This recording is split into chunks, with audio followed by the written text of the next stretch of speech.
Thank you for joining me this week at the Inkwell.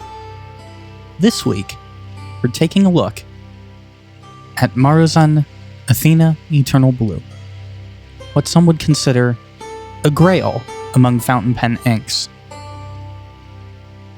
With its unique vase-shaped bottle, it was not uncommon for this ink to garner over $100 on places such as eBay. Now, however, you can find this ink for between $20 and $35, depending on your source. For this review, we're using two fountain pens, a Pilot Custom 743 with a coarse nib, and a Jinhao 159 with a fine nib.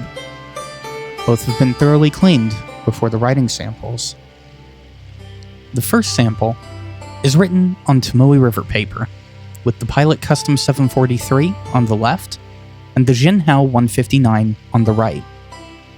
Both pens imparted a considerable amount of shading on the paper, and the Custom 743 imparted sheen towards the outer edges of the deepest shaded portions, as seen on the left-hand side.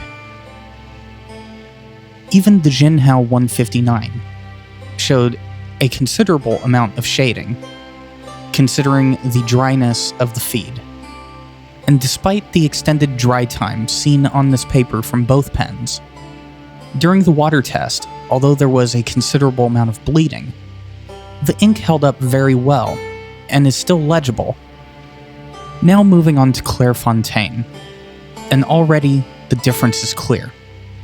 The dry times have lowered considerably, and there is more legibility from the water test itself.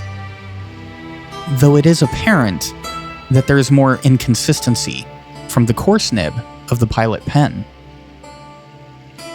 The inconsistencies are clear where I've written the quick brown fox.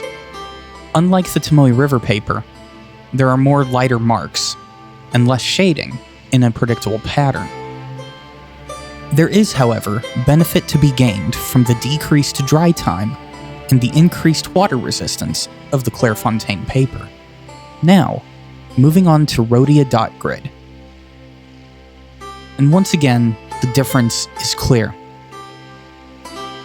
Our dry time has once again been extended, but with that extended dry time, the shading has become more consistent throughout the writing sample.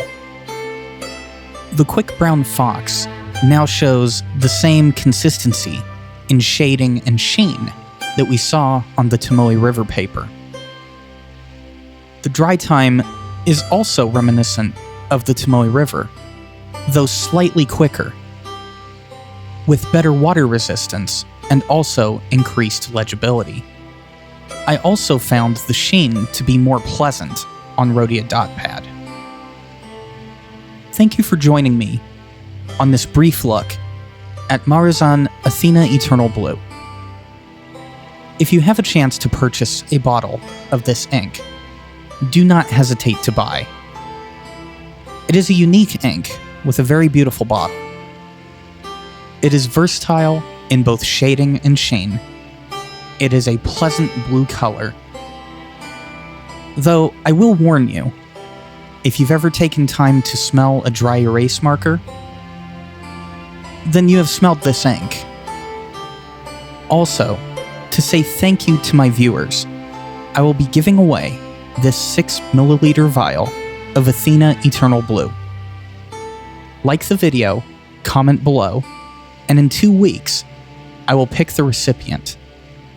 You can find me on Twitter and Instagram at the Inkwell, and you can find me online at theinkwell.com. And as always, thank you for watching. I'll see you next week.